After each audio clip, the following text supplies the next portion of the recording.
I felt like my favorite writers have almost musical hooks in their work, whether it's poetry or a hook at the end of a chapter that makes you want to read the next one. And I think that my favorite writers definitely have something musical about what they do, in saying something so relatable and universal and so simple. I'm typically single. I'm the girl who, I call it girl next door-itis, the hot guy is friends with and gets all his relationship advice from, but never considers dating. One thing I've tried to never do is make wish lists. I try to have a very stepping stone mentality about this whole thing, where as soon as you make one step you visualize the next step, not 5 steps ahead. For me, risky is revealing what really happened in my life through music. Risky is writing confessional songs and telling the true story about a person with enough details so everyone knows who that person is. I've never wanted to use my age as a gimmick, as something that would get me ahead of other people. I've wanted the music to do that. The business aspect is one of the most important things about having a music career, because every choice you make in a management meeting affects your life a year and a half from now. When I'm in management meetings, when we're deciding my future, those decisions are left up to me. I'm the one who has to go out and fulfill all these obligations, so I should be able to choose which ones I do or not. That's the part of my life where I feel most in control. If you cry over a guy, then your friends can't date him. It can't even be considered. I wish all teenagers can filter through songs instead of turning to drugs and alcohol. You can draw inspiration from anything. If you're a good storyteller, you can take a dirty look somebody gives you, or if a guy you used to have flirtations with starts dating a new girl, or somebody you're casually talking to says something that makes you so mad, you can create an entire scenario around that. I try to prepare for everything beyond the extent of preparation. A lot of the jewelry that I wear are fan gifts because they're so awesome and they give me great presents. My absolute favorite meal in Nashville is sweet potato pancakes at Pancake Pantry. It's human nature to not say everything that's on your mind at the time you think it.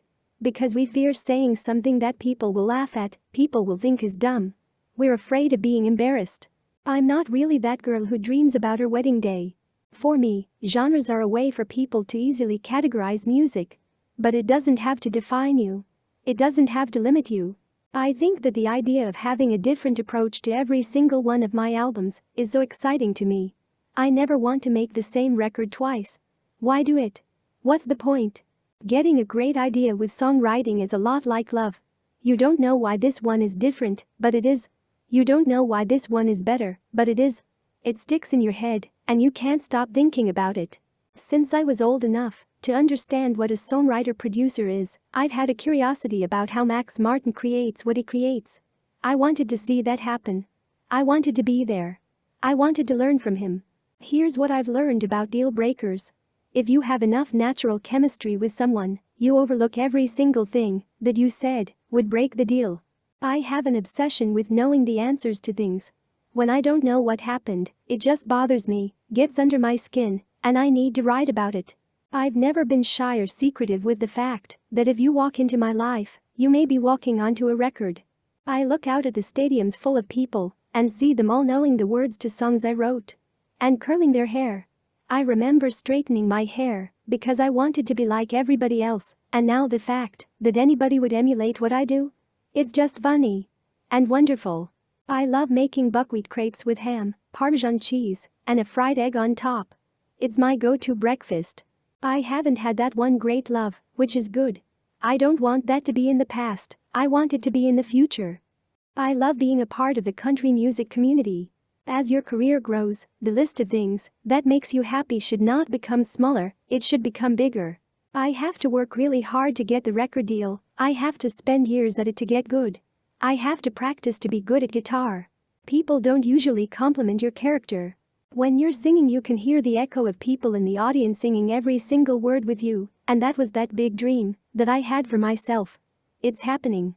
I've written all my songs on every single one of my records, and that's what's been fun about looking back. Every single one of us has a few months here or there that feel like dark months.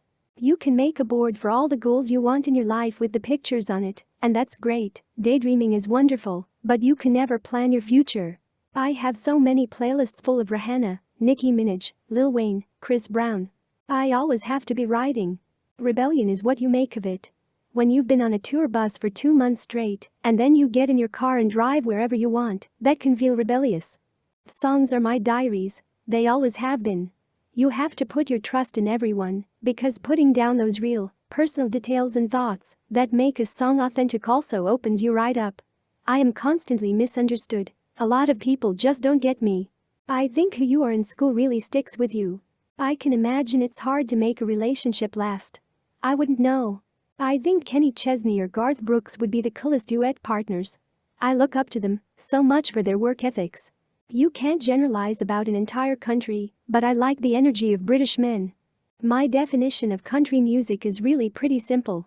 It's when someone sings about their life and what they know from an authentic place.